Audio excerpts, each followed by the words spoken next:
Bienvenue dans Smart Bourse, votre double dose quotidienne de marché en direct sur Bismart, chaque jour à la mi-journée, 12h30, 13h et le soir. La grande édition pendant une heure à partir de 18h30. Au sommaire de cette édition de la mi-journée, lendemain d'échéance sur les marchés avec un trou d'air qui s'accélère même sur les indices boursiers en Europe puisqu'on perd 2% et plus sur la plupart des marchés européens à mi-séance. Le CAC 40 retombe autour de 6330 points actuellement. On est en train de tester les points bas qu'on était déjà allé tester il y a une dizaine de jours environ et des seuils techniques importants qui, à l'époque, il y a 10 jours, avaient été très bien défendus par les investisseurs puisqu'on était très vite remonté autour de 6500 points. On verra comment se déroule ce nouveau test sur les points bas de marché, les points bas récents évidemment. On en parlera avec Christian Sanson qui sera avec nous, évidemment, les équipes de Bourse Direct. Une semaine qui sera marquée par des résultats d'entreprise qui vont s'accélérer aux États-Unis.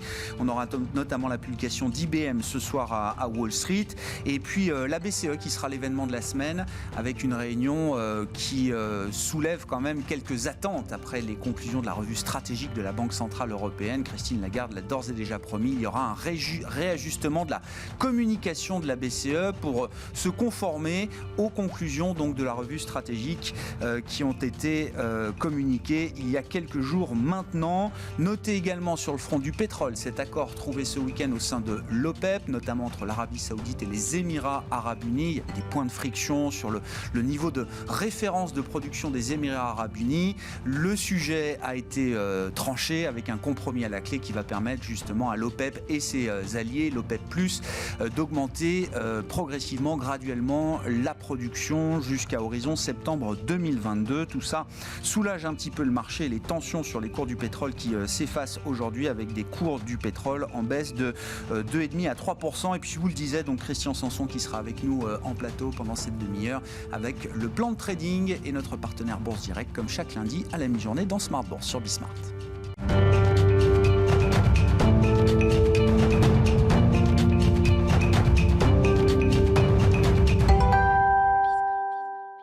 Mais d'abord, ce début de semaine un peu compliqué sur les marchés avec ce trou d'air de 2% et plus pour les actions européennes à mi-séance. Les infos clés résumées par Alix Nguyen depuis la salle de marché de Bourse Direct. La bourse de Paris est en forte baisse à la mi-journée dans le sillage de Wall Street et des marchés asiatiques, avec en fond de toile cette même inquiétude quant à la propagation des contaminations aux variants Delta du coronavirus, mais aussi la persistance des tensions inflationnistes. Les valeurs liées au tourisme et à l'aéronautique en font particulièrement les frais, à l'image d'Air France-KLM, Airbus et Accor en baisse d'environ 4%. Cette semaine, une multitude de publications de résultats au titre du deuxième trimestre sont attendus, dont IBM aujourd'hui, avant Netflix ou encore Coca-Cola. En France, Alstom, Publicis Group et Thales se plieront à l'exercice. La tendance sera aussi déterminée par l'évolution des rendements obligataires, sans compter celle des cours du pétrole. L'OPEP et ses alliés sont en effet parvenus à un accord sur une augmentation de leur production de 5,8 millions de barils par jour d'ici à septembre 2022. Et puis le point d'orgue de la semaine aura lieu jeudi avec le conseil des gouverneurs de la BCE. À noter qu'à Wall Street, le S&P 500 a accusé sa première perte hebdomadaire en 4 semaines, et ce malgré le rebond surprise des ventes au détail. Le marché aura donc retenu la dégradation de l'indice de confiance du consommateur de l'Université de Michigan. Du côté des valeurs, à présent, Vivendi a annoncé que le milliardaire américain William Ackman allait se substituer au véhicule d'investissement Pershing Square Tontine Holding pour le rachat de 10% du capital d'Universal Music Group par le biais de fonds d'investissement. Dans le secteur du luxe, le fonds de capital investissement cofondé par le géant LVMH, L. Catterton, va acquérir une participation de 60% dans le groupe de luxe italien Etro. Ubisoft confirme ses objectifs pour l'exercice 2021-2022 malgré le report de la sortie de 2 de ses jeux. Casino étend et améliore les conditions financières de son principal crédit syndiqué dont l'échéance, initialement fixée à octobre 2023, est repoussée à juillet 2026. Carmat réalise la première vente d'un cœur artificiel Aeson en Italie. Selon l'entreprise, il s'agit d'un événement qui ouvre la voie à son développement commercial. Le géant chinois de la technologie Tencent Holdings va racheter Sumo dans le cadre d'une opération qui valorise la société britannique de jeux vidéo à 919 millions de livres. Et puis Capgemini a conclu un accord en vue d'acquérir la société australienne Empire Limited avec plus de 1000 professionnels en Australie et en Nouvelle-Zélande. Cette acquisition viserait à renforcer les capacités de Capgemini en matière de gestion des données et de cloud dans la région. Alix Nguyen qui nous accompagne aujourd'hui en fil rouge sur Bismart depuis la salle de marché de Bourse Direct.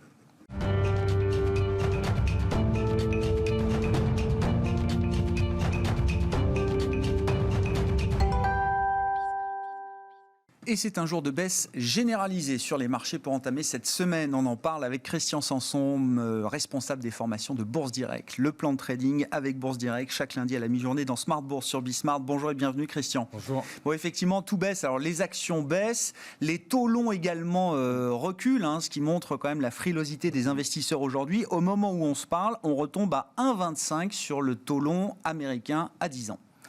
C'est ça. En fait, les 10 ans américains en fait, étaient dans une tendance haussière depuis pas mal de temps. Et ils sont sortis la semaine dernière, on peut le voir à l'écran. Ouais. Voilà, donc la semaine dernière, on est sorti, on en a fait ce qu'on appelle un pullback. On est revenu taper ces 1,40. On n'a pas vraiment réussi à les franchir. Donc du coup, on reprend la tendance. Maintenant, on voit nettement qu'on est sur une tendance baissière. D'ailleurs, on voit qu'il y a bien un petit gap à 1,19 qui est en dessous. Alors, si je regarde un petit peu au niveau des retracements qu'on appelle de Fibonacci, là, on est en train d'enfoncer là, des 38,20% qui était à 1,29. Donc, du coup, ça veut dire que ça laisse place, du coup, à aller chercher les 50% de retracement. Et les 50%, c'est 1,14. Voilà, c'est au niveau des 1,14. Après, il y a 61,8. Là, j'espère pas que c'est 0,99. Mais déjà, 1,14, c'est déjà pas mal. On y va tout droit. C'est pas si loin. C'est pas, non. Et puis, comme vous dites, là, le mouvement, la baisse des taux, c'est quand même accéléré assez nettement ces derniers jours. Si tant est que les taux longs sont une indication sur la croissance future, évidemment, ce sont des indications plutôt négatives quand on voit le marché obligataire depuis quelques temps. Le marché obligataire américain, évidemment, qui a des répercussions sur la dynamique des taux en Europe, qui suivent la même pente que les taux longs américains. Bien sûr, d'ailleurs. Un cran en dessous. Voilà, bien sûr, si on regarde le 10 ans français, voilà, le 10 ans français qui s'affiche à l'écran, lui aussi donc était sorti par le bas de sa tendance haussière. On l'a dit en live la semaine dernière et la semaine d'avant, on a déjà prévenu un petit peu. Mais c'est vrai que c'est un peu illogique parce que l'inflation est là, etc.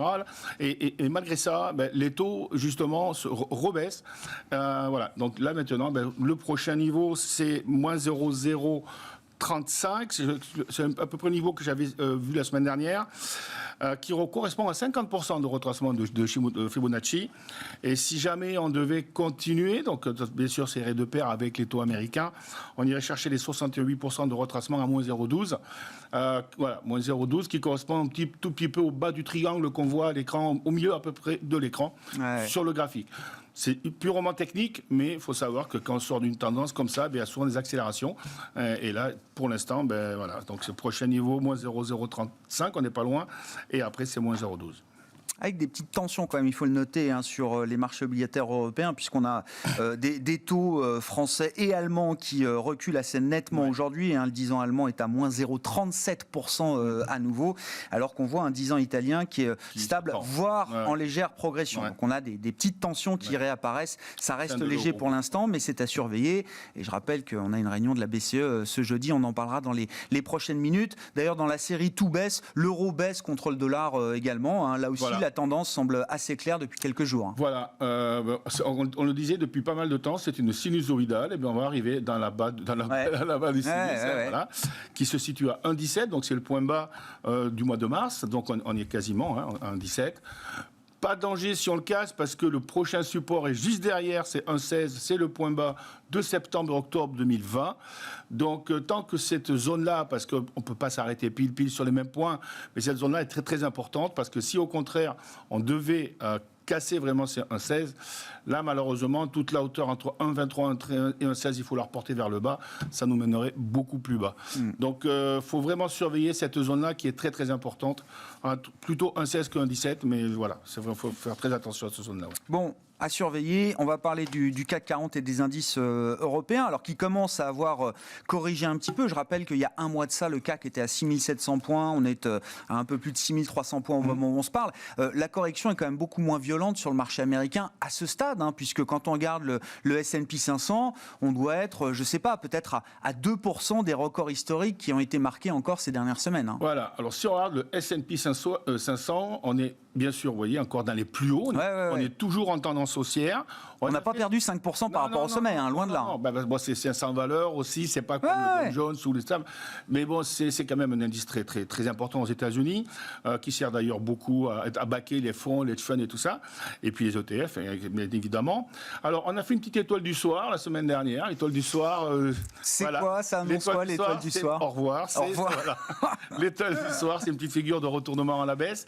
Il y a également une divergence baissière sur ce qu'on appelle le MACD Prime, c'est l'histogramme, et le MACD qui passe en dessous de sa moyenne. Alors pour l'instant, il n'y a pas de danger puisque le MACD est toujours positif, donc la tendance est toujours haussière, mais il faut faire attention. Le prochain niveau, c'est 4200, 4215. C'est le support de tendance haussière. Il faut qu'il tienne. Il ne faut pas qu'il casse. Voilà. Sinon, mais ça veut dire tout simplement qu'il sortirait de sa tendance haussière par le bas. Et là, c'est pas bon. On annonce des marchés américains en baisse tout à l'heure à l'ouverture. Oui. Et je renvoie aux leçons de trading. Il y a eu une leçon de trading sur les indicateurs techniques et les indicateurs de divergence avec vous, Christian, et notamment sur le MACD, le calcul du MACD. Que dire des autres indices américains? Vous nous avez beaucoup parlé du Dow Jones également ces dernières semaines. Le Dow Jones qui a buté la semaine dernière encore sur son plus haut historique, on le voit là. Ouais. Il consolide à plat. Lui aussi fait un genre de sinusoïdal. Alors, c'est vrai qu'il faut des bonnes nouvelles maintenant pour arriver à franchir cette résistance un petit peu au-dessus. Le support, c'est 33 245. Ça, c'est vraiment le point bas qu'on a fait l'autre jour.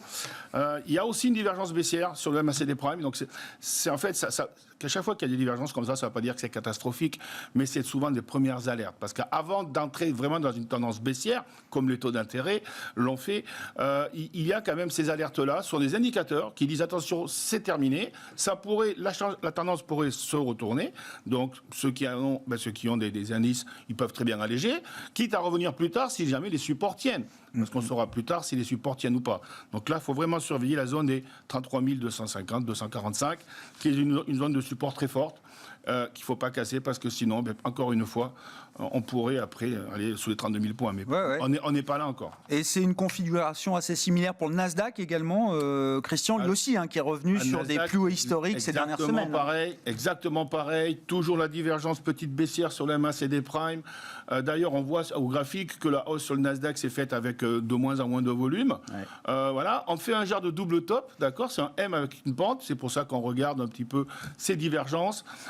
Par contre, à court terme, il n'y a pas de risque, pas vraiment de risque. La zone de support importante, à mon avis, elle est quand même assez basse, puisqu'on a bien accéléré. C'est autour des 14 100 points. 14 100, c'est en fait, ça correspond au sommet qu'on a fait au mois d'avril, avril-mai. Vous voyez, on a fait un genre de M avant de bien baisser, puis de le franchir. Donc ça, c'est la zone de 14 000, 14 100. Le support de tendance haussière est à 13 600, un petit peu en dessous. Pour l'instant, qu'il aille à 14 100 ou 14 000, il n'y a pas de problème, ce serait entièrement sain. Un marché, quand il monte, il faut bien qu'il baisse pour pouvoir aller plus haut. Et le problème, c'est que les investisseurs, ils veulent toujours que ça aille plus haut sans que ça baisse. Le problème, s'il faut que ça baisse, c'est comme quand on gravit les escaliers. C'est intéressant parce que ça fait un moment que beaucoup de gérants disent tiens, s'il y a une petite correction, un petit trou d'air, l'idée ce sera plutôt de racheter. On arrive quand même dans ce moment-là, dans cette séquence-là, et on verra ceux qui ont le courage d'y revenir ou ceux qui préfèrent du coup rester encore très prudents. C'est très souvent ça. Ouais. J'attends le niveau pour acheter, mais puis quand on arrive sur le niveau, on a tellement peur qu'il soit cassé, etc., que du coup on attend un peu et puis parfois on loupe la hausse qu'il y a derrière. Alors c'est vrai qu'il faut, c'est pour ça qu'il faut peut-être acheter en palier tout simplement. Aussi, Bon, le CAC et les indices européens, eux, ont commencé à corriger déjà depuis un mois maintenant, Christian. Ben voilà, alors, au lieu que la correction se soit faite horizontalement, de façon horizontale, là on est plutôt, alors ça s'appelle un genre de triangle diagonal. Alors, on est sorti de la tendance haussière par le bas, on le voit bien. Hein, la tendance haussière qui était depuis le mois de février-mars, on est sorti. Le jour de la semaine dernière, on a eu un beau rebond du marché. Je crois que j'étais là, j'ai dit attention, c'est un pullback. Encore une fois, c'est un pullback. Quand on casse une tendance, on vient souvent buter là-dessus avant de reprendre la tendance normale, et qui maintenant est baissière depuis quelques temps. Voilà. Alors, il n'y a pas péril en la demeure. Il faut surveiller le plus bas de la semaine dernière, qu'on est en train de tester, de titiller un petit peu aujourd'hui. Alors, c'est la zone des 6340 en clôture. Hein. Maintenant, même si on allait et qui venait d'être franchi et qu'on aille chercher le support suivant qui est 6124 à peu près, 184 pardon, ce ne serait pas grave, ça serait que 23,6% de retracement de toute la hausse qu'on a connue avant Pfizer, où l'indice était à 4500 points, jusqu'au plus haut d'il y a quelques temps à 6600. On a quand même pris 2100 points, quasiment non-stop en 7 mois. On ne va pas faire ça tout le temps, c'est impossible à tenir. Et donc du coup, la baisse, au contraire, ça ferait que 23%. 50% se situerait à 5867. On n'est pas encore là. Il faut déjà arriver à casser ce... Non, mais c'est bien, ça permet de remettre les choses en perspective. Voilà, mais il faut bien que ça soit solide pour pouvoir éventuellement repartir. C'est tout à fait logique. Le seul bémol, c'est qu'on est quand même sorti de la tendance haussière par le bas. Et donc maintenant, du coup, on s'est installé dans une tendance baissière.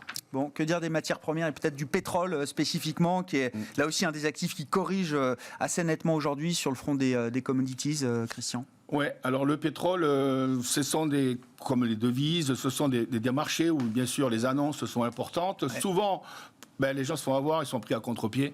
La semaine dernière, on est allé faire un plus haut parce qu'il n'y avait pas d'accord. Et donc, si les gens venaient acheter... pas d'accord à l'OPEP, hein, bien sûr. Voilà, c'est ça. On est focalisé sur l'OPEP quand on parle du pétrole. Et aujourd'hui, il y a un accord, donc du coup, ça rebaisse. Il fallait faire l'inverse. Il fallait vendre quand le pétrole était en haut, éventuellement l'acheter quand il a rebaissé. On fait également... Alors, c'est marrant parce que même sur le pétrole, il y a une divergence baissière. Et alors là, elle est sur le MACD lui-même et pas sur le MACD Prime. Pour l'instant, il n'y a pas de péril en la demeure. Le MACD est toujours au-dessus des zéros. Il ne faut pas qu'il passe en dessous de zéro. Mais par contre, on est quand même sorti de la petite tendance haussière par le bas. Voilà. Le support important, on le voit à l'écran, c'est la zone des $67. On a fait un pic à 68 au mois de mars. On est revenu dessus au mois de mai, etc. Donc cette zone-là est importante. On pourrait très bien aller s'appuyer dessus avant de rebondir. Hein. On verra ça plus tard. Mais voilà, $67, c'est à peu près l'objectif. Et par contre, pour éventuellement repartir là-haut, il faudrait casser $73. Bon, voilà pour ces mouvements de baisse, de correction généralisée et les niveaux techniques importants à surveiller. Voilà. On voit que beaucoup d'actifs là sont sur des niveaux techniques importants, effectivement, qui vont être testés, qui sont testés au moment où on se parle. Donc c'est une semaine encore à enjeu pour les marchés financiers. Merci beaucoup Christian. Christian Sanson, le responsable des formations de Bourse Direct, avec nous dans le plan de trading ce lundi à la mi-journée.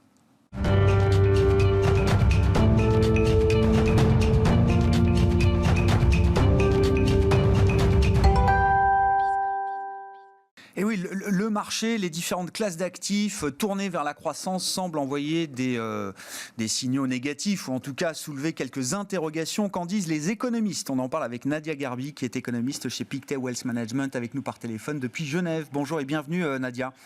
Merci beaucoup d'être avec nous. Effectivement, on passe en revue quelques classes d'actifs et on voit que les classes d'actifs qui sont orientées vers la croissance ont plutôt tendance à piquer du nez depuis quelques semaines.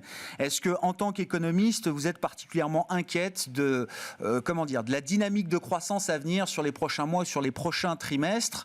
Je note de manière anecdotique, mais quand même, c'est peut-être un petit signal qu'on a une première grande institution, une première grande banque de Wall Street, en l'occurrence Bank of America, qui a révisé légèrement sa prévision de croissance pour les États-Unis cette année. Les équipes de BofA étaient à 7% de croissance pour les US en 2021 et ils sont revenus à 6,5%.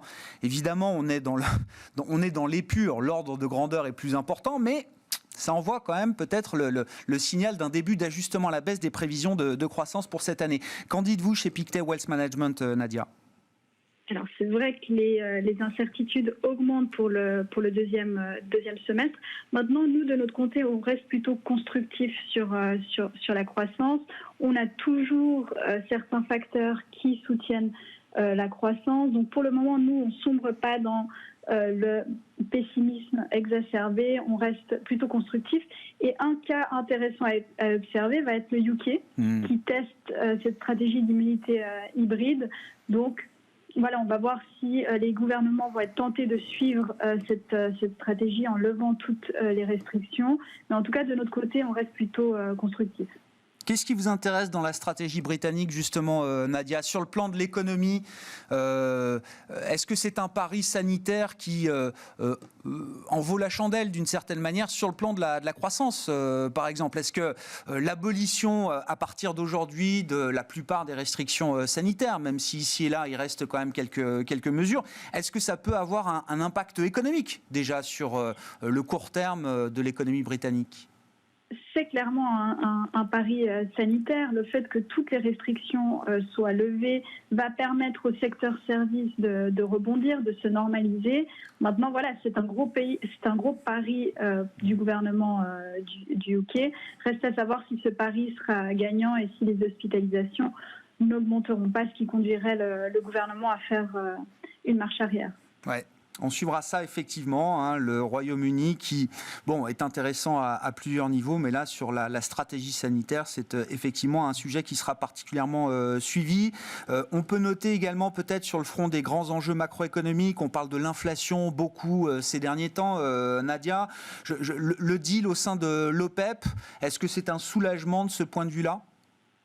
C'était en effet un soulagement et une bonne nouvelle. Ça limite en fait les risques d'une forte hausse des prix, ce qui aurait encore exacerbé les craintes sur l'inflation. Donc c'est plutôt une bonne nouvelle de ce côté-là, même si nous, on est plutôt de l'avis que cette hausse d'inflation va être temporaire et qu'ensuite on devrait avoir une normalisation dès 2022.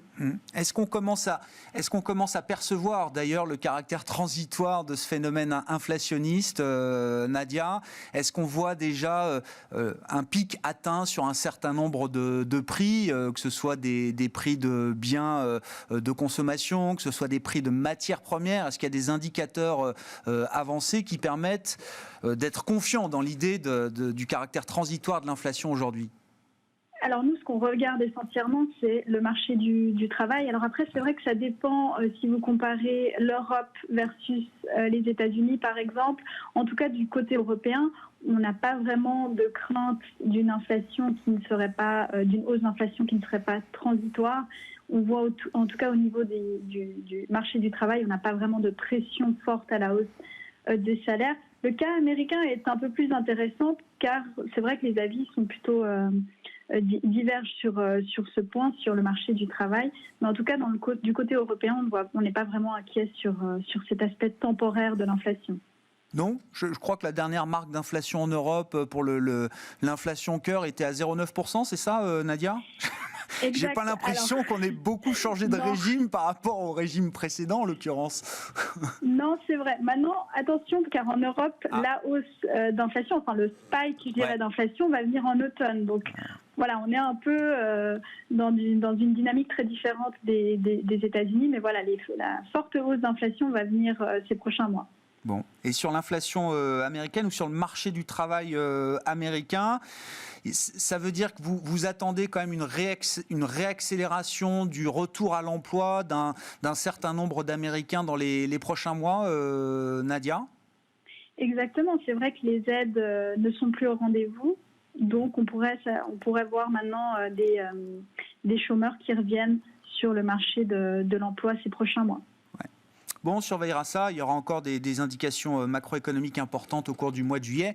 Et puis des réunions de banque centrale. La Fed va se réunir la semaine prochaine, si je ne dis pas de bêtises, le 28 juillet, avec cette dernière réunion de politique monétaire avant le grand rendez-vous de Jackson Hole à la rentrée en septembre. Et puis une réunion pour la Banque centrale européenne cette semaine.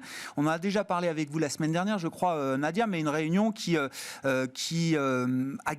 regagné même en intérêt avec les publications des conclusions de la revue stratégique de la Banque centrale européenne, qu'on n'attendait pas forcément à cette période-là de l'année, peut-être un peu plus tard, mais ces conclusions ont été rendues. Et donc, cette réunion de la BCE revêt un caractère important, plus important que ce qu'on imaginait. Quel est l'enjeu pour vous cette semaine du côté de la Banque centrale européenne, Nadia, ce jeudi précisément? Tout à fait, c'est vrai qu'en principe, au mois de juillet, la BCE nous avait habitués à des meetings, je dirais, en tout cas depuis la fin de la crise de la zone euro, un peu moins intéressants. Et là, celui-ci va être particulièrement intéressant, mais aussi important. La BCE va devoir clarifier sa feuille de route et mettre à jour, voire renforcer sa forward guidance. Il y a un des points clés de cette nouvelle stratégie qui est, d'après, si on lit de près le communiqué, que lorsque les taux d'intérêt nominaux sont proches de leur niveau plancher, la politique monétaire devra être particulièrement vigoureuse et ancrée dans la durée. Donc il faudra vraiment que Christine Lagarde nous éclaire sur ce point. Que signifie une politique monétaire vigoureuse et ancrée dans la durée? Et deuxièmement, on sait que la BCE est prête à tolérer une inflation légèrement au-dessus de son objectif pour une période transitoire. Donc la question est aussi de savoir que signifie, qu'entend la BCE par période transitoire. Donc plutôt une modification de la forward guidance, mais pas de changement au niveau des outils de politique monétaire. Est-ce que cet ajustement de la communication de la BCE est de nature à modifier certaines anticipations de marché en Europe ? Alors ça, c'est une excellente question. C'est vrai que, en tout cas, si on regarde le texte de la nouvelle stratégie, il est suffisamment vague pour satisfaire tout le monde. La question est de savoir vraiment à quel point la BCE va se montrer dovish, donc jusqu'à où elle va pouvoir, je dirais, essayer d'emmener tous les membres du Conseil des gouverneurs vers je dirais une politique monétaire un peu plus dovish. On sait que la forward guidance est très importante pour la fin des programmes d'achat d'actifs et notamment de l'APP. Donc le tout est de savoir à quel point la BCE va mettre ce curseur vers plus, je dirais, de dovishness. Eh ben, ce sera à suivre ce jeudi avec une conférence de presse qui sera encore très suivie post-meeting de la BCE, conférence de presse qui sera tenue évidemment par Christine Lagarde. Merci beaucoup Nadia. Nadia Garbi qui est avec nous par téléphone depuis Genève pour quelques commentaires sur les enjeux macro et les enjeux en matière de politique monétaire cette semaine. Nadia Garbi qui est économiste chez Pictet Wealth Management. Voilà donc pour ce début de semaine, les enjeux d'une semaine qui commence de manière compliquée sur les marchés, vous l'aurez compris, puisqu'on est sur une baisse de 2% à la mi-journée pour les indices européens. On se retrouve ce soir après la clôture à 18h30 en direct sur Bismart pour faire le bilan de cette première journée de la semaine.